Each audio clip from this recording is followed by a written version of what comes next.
کہ جس طرح سے ہم آج کل محفل کرتے ہیں اس طرح سے نبی کریم صلی اللہ علیہ وسلم نے محفل عموماً نہیں کی، خصوصاً ربیع الاول کو 12 کو نہیں کی۔ وہ کیوں نہیں کی؟ ایسے اور بھی بہت سے کام ہیں جو رسول اللہ صلی اللہ علیہ وسلم نے نہیں کیے، ہم کرتے ہیں۔ اس وقت مسجد نبوی شریف ہے، مسجد نبوی شریف تھی حضور کے زمانے میں، کیا اسی طرح کی تھی؟ مسجد تھی پر ایسی نہ تھی۔ حضور کے زمانے میں میلاد تھا پر اس طرح سے نہ تھا۔ قرآن کریم تھا حضور کے زمانے میں، کیا اوپر نیچے زبریں زیریں پیشیں لگی ہوئی تھی؟ نہیں، وہ کہتے ہیں قرآن تو تھا مگر زبریں زیریں نہ تھی۔ ہم کہتے ہیں میلاد تو تھا پر جو حیت اور کیفیت ہے نا، یہ لائٹیں اور اکٹھے ہونا اور یہ کرنا، اس کیفیت سے نہ تھا۔ قرآن تھا، زبریں زیریں آئی ہیں بعد میں۔ تو میرے شیخ فرماتے ہیں کہ یہ جو ہم کرتے ہیں نا میلاد کا اہتمام جو کرتے ہیں، یہ اصل میں میلاد کی زبریں زیریں پیشیں ہیں۔ تو زبریں زیریں پیشیں ہمیشہ بعد میں ہوتی ہیں، اصل پہلے ہوتا ہے۔ ہاں، نبی کریم صلی اللہ علیہ وسلم نے اس حیت کے ساتھ، کیفیت کے ساتھ 12 ربیع الاول کو جم کر نہیں کیا جس طرح سے ہم کرتے ہیں۔ اس کا کیا سبب ہے یہ میں آپ کو امام بخاری سے بتاتا ہوں۔ ام المومنین سیدہ عائشہ صدیقہ رضی اللہ تعالی عنہا، اگر مجھے یہ یاد رہا تو میں چاہتا ہوں کہ میں بار بار روایت آپ کے سامنے پڑھوں۔ حضرت ام المومنین عائشہ صدیقہ رضی اللہ تعالی عنہا فرماتی ہیں، کتاب الصلاۃ کی حدیث میں پڑھ رہا ہوں، فرماتی ہیں قالت ان کان رسول اللہ صلی اللہ علیہ وسلم لا یدع العمل وهو يحب ان يعمل به خشیۃ ان يعمل به الناس فیفرض علیہم۔ ام المومنین فرماتی ہیں کہ نبی کریم صلی اللہ علیہ وسلم کچھ کام عمل ایسے تھے کہ حضور نبی کریم صلی اللہ علیہ وسلم ان کو ترک فرما دیتے تھے، نہیں کرتے تھے، حالانکہ رسول اللہ صلی اللہ علیہ وسلم وہو یحب، وہ پسند کرتے تھے، عمل جائز تھے، حضور پسند بھی کرتے تھے، کرنا چاہتے بھی تھے، مگر ان کو ترک فرما دیتے تھے، نہیں کرتے تھے۔ کیوں نہیں کرتے تھے؟ فیفرض علیہم، حضور کا کرنا کوئی معمولی بات نہیں تھی، اگر مصطفیٰ کر دیتے یا وہ فرض بن جاتا یا وہ سنت بن جاتا اور امت کے اوپر وہ باری ہو جاتا۔ نبی کریم صلی اللہ علیہ وسلم وہ ہوتا ان یعمل بہ الناس، وہ امت کے اوپر باری ہو جاتا۔ حضور اس ڈر سے کہ کہیں امت کے اوپر اور زیادہ بوجھ نہ پڑ جائے تو رسول اللہ صلی اللہ علیہ وسلم اس جائز عمل کو جسے وہ پسند فرماتے، ہوتا بھی جائز مگر نہ کرتے۔ کیوں؟ اس لیے نہ کرتے کہ بدعت ہے، اس لیے نہ کرتے کہ شرک ہے، اس لیے نہ کرتے کہ وہ حرام ہے، نہیں، اس لیے نہ کرتے کہ کہیں امت کے اوپر فرض نہ ہو جائے۔ یہ میں اب آپ کو بتا رہا ہوں کہ ایک ہے مطلقاً میلاد کرنا اور ایک ہے کوئی بھی عمل صالح کسی خاص تاریخ کو کرنا۔ حضور نے نہیں کیا، کیوں؟ اس کا سبب یہ ام المومنین عائشہ صدیقہ رضی اللہ تعالیٰ فرماتی ہیں۔ آگے سنیے حدیث، آگے فرماتی ہیں وما سب، اب اس کی مثال دے رہی ہیں کہ حضور پسند فرماتے تھے مگر وہ ہمیشہ نہیں کرتے تھے، اس کام کو چھوڑ دیتے تھے، ترک کر دیتے تھے، حالانکہ اس کام کو پسند کرتے تھے۔ یہ بخاری کی حدیث یاد کر لیں، اس کو حفظ کر لیں، زبانیں یاد کر لیں۔ جب بھی کوئی پوچھے کہ حضور نے عمل کیا تھا، یہ ختم دیا تھا جمعرات کو، پہلے یہ کہ یہ کام جائز ہے کہ نہیں۔ اگر اپنی نیچر میں، اپنی فطرت میں یہ کام جائز ہو تو اس کا مطلب ہوا کہ یہ جائز تھا مگر مصطفیٰ نے نہیں کیا۔ کیوں نہیں کیا؟ کیوں نہیں کیا؟ وَهُوَ يُحِبُّ أَن يَعْمَلَ بِهِ خَشْيَةَ أَن يَعْمَلَ بِهِ النَّاسُ فَيُفْرَضَ عَلَيْهِمْ، اس لیے نہیں کیا کہ لوگوں پہ فرض نہ ہو جائے۔ یہ خیال تھا امت کی آسانی کے لیے، یہ نہیں کہ وہ کام ناجائز تھا۔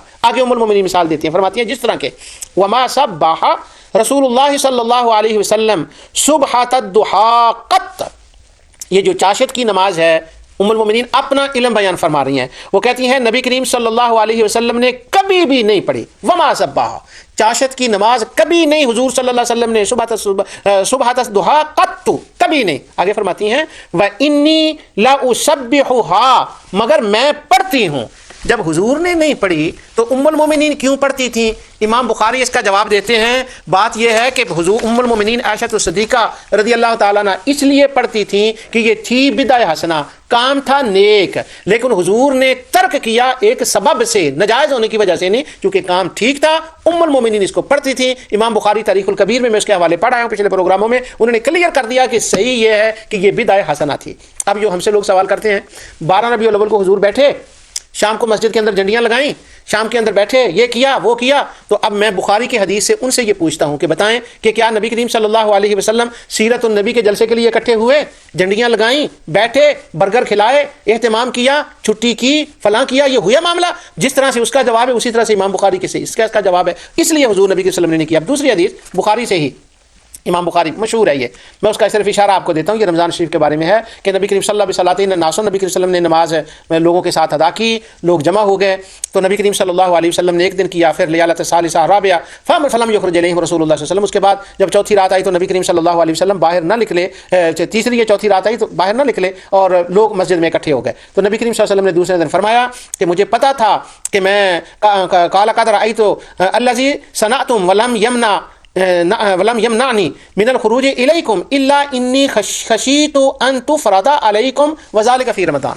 حضور نے فرمایا مجھے پتا تھا کہ تم مسجد میں جمع ہوئے ہو، مجھے پتا تھا کہ تم باہر آئے ہو، لیکن میں باہر کیوں نہیں آیا؟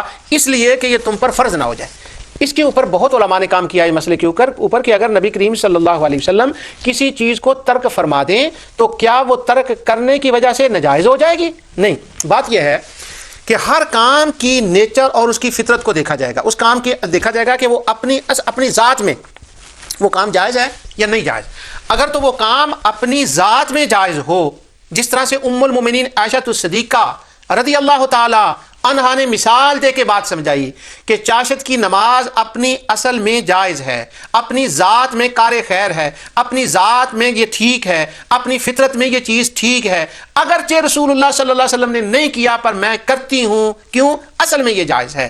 اگر تو وہ کام ہو اپنی فطرت میں جائز تو پھر یہ نہیں دیکھا جائے گا کہ رسول اللہ صلی اللہ علیہ وسلم نے کیا ہے کہ نہیں، اور اگر کام ہو ناجائز پھر یہ دیکھا جائے گا کہ یہ کام ہی ناجائز ہے. اب یہ نہیں کہ یہ حضور صلی اللہ علیہ وسلم نے نہیں کیا، یہ صحابہ نے نہیں کیا، ہم اس کے اوپر دلائل لائیں گے قرآن سے، دلائل لائیں گے حدیث سے کہ اس سبب سے یہ تو سرے سے کام ہی جائز نہیں ہے، تو اس لیے اس کا کرنا ناجائز ہے. میں پیچھے آپ کو بہت مثالیں دے آیا ہوں صحابہ کرام کی، ائمہ مجتہدین کی، خود امام بخاری کی، کہ کام اپنی فطرت میں جائز ہو اور پھر اس کو یہ نہیں دیکھا جاتا کہ یہ صحابہ نے کیا ہے کہ نہیں کیا. امام بخاری جب حدیث لکھتے تو غسل کرتے، جب حدیث لکھتے تو 2 رکعت نماز نفل پڑھتے. فتح الباری میں امام ابن حجر اسقلانی نے اس کو ذکر کیا ہے، ابن کثیر نے اس کا، سارے محدثین اس کا ذکر کرتے ہیں. اب امام بخاری کا یہ فعل کرنا، بتائیں انہوں نے حضرت ابوبکر صدیق، عمر، عثمان، علی کو دیکھا تھا کہ انہوں نے کیا ہے کہ نہیں؟ حضور کو دیکھا تھا کہ کیا ہے؟ نہیں انہوں نے دیکھا یہ کام ٹھیک ہے. ام المومنین نے دیکھا یہ کام ٹھیک ہے. عبداللہ بن عباس رضی اللہ تعالیٰ عنہ نے کوفہ کے اندر تعریف یہ جو تھا اس کا یوم عرفہ کا جلسہ کیا اور انہوں نے دیکھا کام ٹھیک ہے، حالانکہ یوم عرفہ حضور کی زندگی میں آئے. اب میں میلاد پر بات لا رہا ہوں، لوگ جب سوال کرتے ہیں تو وہ کہتے ہیں میلاد کے دن 12 ربیع الاول حضور کی زندگی میں نہیں آیا، محفل کی، کھانا رکھا، دودھ رکھا، مٹھائی رکھی. تو اب یہ بتائیں کہ یوم عرفہ کا دن نبی کریم صلی اللہ علیہ وسلم کی زندگی میں آیا تھا یا نہیں؟ انہوں نے محفل کی، لوگوں کو اکٹھا کیا، مدینے کے اندر جمع کیا. وہ تو صرف عرفات میں جمع ہوتے تھے. حضرت ابوبکر صدیق نے جمع کیا، حضرت عمر نے کیا، حضرت عثمان نے کیا، حضرت علی نے کیا؟ نہیں، مگر عبداللہ بن عباس نے کیا. اب جب کسی نے کیا تو انہوں نے کیوں کیا؟ کہنے لگے بات ٹھیک ہے، کام نیک ہے. اسی طرح میلاد مصطفیٰ صلی اللہ علیہ وسلم، حضور کی ولادت کا ذکر کرنا، حضور کے میلاد کا ذکر کرنا، حضور کے بچپن کا ذکر کرنا، حضور کے معجزات کا ذکر کرنا، اور عموماً ہمہ وقت کرنا، دن کرنا، رات کرنا، محرم میں کرنا، سفر میں کرنا، ربیع الاول میں کرنا، ہر وقت کرنا، یہ کام جائز ہے، اس لیے اس کا کرنا جائز ہے. اب خاص کر ربیع الاول کے اندر کرنا، اس کی مثال انشاءاللہ اس پر تفصیل جو ہے وہ میں آگے دوں گا. میلادوں کا ذکر، حضور نبی کریم صلی اللہ علیہ وسلم کے ابا کا ذکر قرآن کے اندر، حضور نبی کریم وسلم کی ولادت کا ذکر، حضور انبیاء علیہ الصلوۃ والسلام کی ولادت اور ان کے میلاد ناموں کا ذکر میں آپ کے سامنے میں نے عرض کر دیا. اب میں حضور علیہ الصلوۃ والسلام کے عموماً میلاد کی بات کرتا ہوں. تاریخ کی کتابیں، سیرت کی کتابیں جو ہیں، سیرت کی کتابوں کو جو ہم پڑھتے ہیں یا تاریخ کی کتابوں کو، تو تاریخ کی کتابوں کی مثلا میں مثال دیتا ہوں آپ کو طبری کی. طبری نے اپنی تاریخ کو شروع کیا لکھنا، امام طبری رحمۃ اللہ تعالی علیہ، مشہور تاریخ ہے امام طبری کی. انہوں نے پہلے تو انبیاء علیہ الصلوۃ والسلام کا، پہلے انبیاء کا ذکر کیا اور ان کی ولادتوں کا ذکر کیا اور ان کے بچپنوں کا ذکر کیا، ان کی بیویوں کا ذکر کیا، ان کی شادیوں کا ذکر کیا، ان کی دنیا سے تشریف لے جانے کا ذکر کیا. نبی کریم صلی اللہ علیہ وسلم جب وہ نبوت کے حالات کا ذکر کرتے ہیں تو پہلے تمام طبری ہوں، ذہبی ہوں، حافظ ابن کثیر البدایہ والنہایہ میں سب نے حضور نبی کریم صلی اللہ علیہ وسلم کے آباء و اجداد کا ذکر کیا.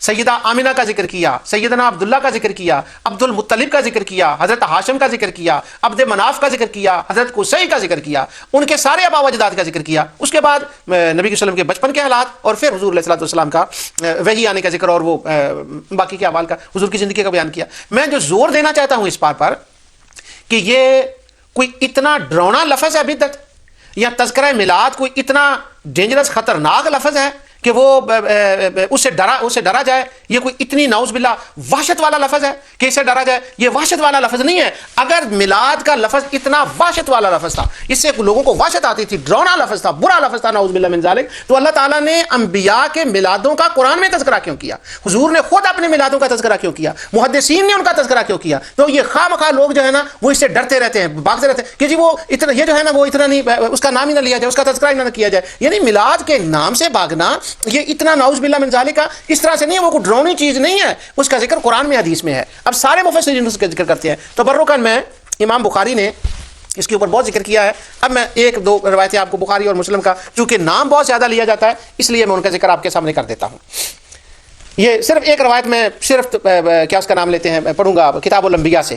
نبی کریم صلی اللہ علیہ وسلم کا بیان، سید کہتے ہیں قالت نہا رسول اللہ صلی اللہ علیہ وسلم عن الدباء والحند، رسول اللہ صلی اللہ علیہ وسلم کیا وہ کہتے ہیں کانا من مدر کانا قالت فممن کانا الا من مدر کانا من ولد النضر بن کنانہ۔ یہ نبی کریم صلی اللہ علیہ وسلم کی وہ حدیث اور تھی، وہ میں ساری نہیں پڑھنا چاہتا۔ تو نبی کریم صلی اللہ علیہ وسلم کے قبیلے کا ذکر، وہ حدیث یوں ہے کہ نبی کریم صلی اللہ علیہ وسلم کے بارے میں سیدہ زینب سے کسی نے یہ سوال کیا تھا کہ وہ کس قبیلے سے تھیں، وہ ان کے قبیلوں کے نام تھے کہ فلاں کے دبا تھا، ہنتم تھا، یہ مکئی فلاں کس قبیلے سے تھی؟ تو انہوں نے جواب دیا کہ نہیں، وہ نبی کریم صلی اللہ علیہ وسلم بنی مدر سے تھے اور وہ مدر قبیلے سے تھے، اور آپ نضر بن کنانہ کی اولاد سے تھے، ولد النضر بن کنانہ، حضور نضر بن کنانہ کی اولاد سے ہیں۔ اب یہ جو بات ہے کہ حضور کی ولد بن کنانہ کی اولاد سے ہیں، لوگ کہتے ہیں وضو کے مسئلے کے سوا، زکوٰۃ اور اس کے مسئلے کے سوا تو آپ کو جاننے کی ضرورت ہی نہیں ہے۔ اور دیکھیں امام بخاری یہ سارے مسئلے لکھ رہے ہیں کہ حضور کس کی اولاد سے ہیں، کس قبیلے سے ہیں۔ آگے نبی کریم صلی اللہ علیہ وسلم کی ذات کے بارے میں حضرت انس بن مالک رضی اللہ تعالیٰ عنہ کہتے ہیں کہ یقول کانا رسول اللہ صلی اللہ علیہ وسلم لیس بالطویل البائن ولا بالقصیر ولا بالابیض الامحقی ولیس بآدم ولیس بالجاد القطط ولا بالسبت بعث اللہ رسولہ ولا رأس 40 سنة فقام بمکۃ 10 سنین وبالمدینة 10 سنین وتوفہ اللہ ولیس برأسہ ولحیتہ 20 شعرة بیضاء۔ وہ نبی کریم صلی اللہ علیہ وسلم کے بارے میں بیان کرتے ہیں کہ وہ حضور نہ بہت لمبے تھے، نہ بہت چھوٹے قد کے تھے، بلکہ درمیانے قد کے تھے، نہ بالکل سفید تھے نہ بالکل گندمی رنگ کے تھے۔ اب یہ جو باتیں ہیں یہ کس کے بارے میں ہیں؟ یہ ذات کے بارے میں ہیں یا یہ سیرت کے بارے میں ہیں؟ یہ باتیں امام بخاری جو لکھ رہے ہیں وہ سیرت کے، نبی کریم صلی اللہ علیہ وسلم کی ذات کے بارے میں ہے۔ اور پھر وہ کہتے ہیں کہ نبی کریم صلی اللہ علیہ وسلم کی داڑھی مبارک میں جو تھے وہ کتنے بال تھے، وہ آپ کے بال شریف کتنے تھے جب وہ دنیا سے تشریف لے گئے، ان بالوں کا وہ ذکر کر رہے ہیں۔ 20 سے زیادہ بال نہ تھے جو آپ کے سفید ہوئے، کئی روایتوں میں 10 سے زیادہ نہ تھے، بعد میں آتا ہے 20 سے زیادہ نہ تھے۔ تو حضور کی داڑھی کے بالوں کا ذکر، آپ کی زلفوں کا ذکر، آپ کے آبا کا ذکر، آپ کی رنگت کا ذکر، آپ کے خلق کا ذکر، آپ کی خلق کا ذکر، تو خلق کا ذکر بھی ہے اور خلق کا ذکر بھی ہے۔ تو محدثین نے اس کے اوپر ابواب قائم کیے ہیں ذات مصطفیٰ صلی اللہ علیہ وسلم کی۔ ہم اسی کو میلاد کہتے ہیں، یہ آباء و اجداد کا بیان اور اس کا نبی کریم صلی اللہ علیہ وسلم کی بچپن کا بیان، آپ کے کپڑوں مبارک کا بیان، اسی کو ہم میلاد کہتے ہیں۔ تو یہ تو وہ لکھ رہے ہیں۔ اب دیکھیے دوسرا میں حوالہ آپ کے پیش کرتا ہوں۔ امام مسلم انہوں نے کتاب الفضائل کے اندر یہ باب بندہ ہے، کہتے ہیں فضل نسب النبی صلی اللہ علیہ وسلم و تسلیم الحجر علیہ قبل النبوہ، کہ نبی کریم صلی اللہ علیہ وسلم کی نسب کی فضیلت کا بیان اور اعلان نبوت سے پہلے اس پتھر کا بیان جو نبی کریم صلی اللہ علیہ وسلم کو سلام عرض کیا کرتا تھا۔ سبحان اللہ، یہ ہے میلاد۔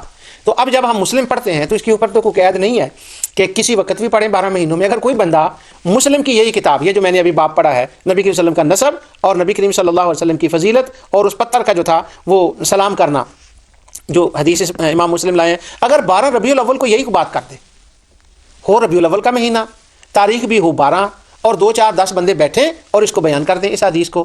لیکن فرق صرف اتنا ہے کہ امام مسلم نے 12 ربیع الاول کا ساتھ نام نہیں لکھا، لیکن جب وہ کہتے ہیں کہ 12 مہینوں میں جب چاہیں کریں، تو 12 مہینوں میں یہ ربیع الاول کا مہینہ بھی آتا ہے۔ اور ربیع الاول کے مہینے کی میں بات اس لیے زیادہ نہیں زور دے کر رہا، وہ اگلے پروگرام میں جب میں اس پر آؤں گا نا خاص ربیع الاول کا تو میں بیان کروں گا، ابھی میں اس کا عموم بیان کر رہا ہوں۔ آگے وہ حدیث امام لائے ہیں، یہ دیکھیں امام مسلم کہتے ہیں حضرت واصلہ بن الاسقا کہتے ہیں یقول سمیعت رسول اللہ صلی اللہ علیہ وسلم یقول ان اللہ اصطفیٰ کنانہ من ولد اسماعیل واصطفیٰ قریش من کنانہ واصطفیٰ من قریش بنی ہاشم واصطفانی من بنی ہاشم، کہ رسول اللہ صلی اللہ علیہ وسلم نے فرمایا اللہ تعالیٰ نے حضرت اسماعیل علیہ السلام کی اولاد میں سے کنانہ کو فضیلت دی، اور کنانہ میں سے قریش کو فضیلت دی، اور قریش سے بنو ہاشم کو فضیلت دی، اور سبحان اللہ، اور بنو ہاشم میں سے کس کو فضیلت دی؟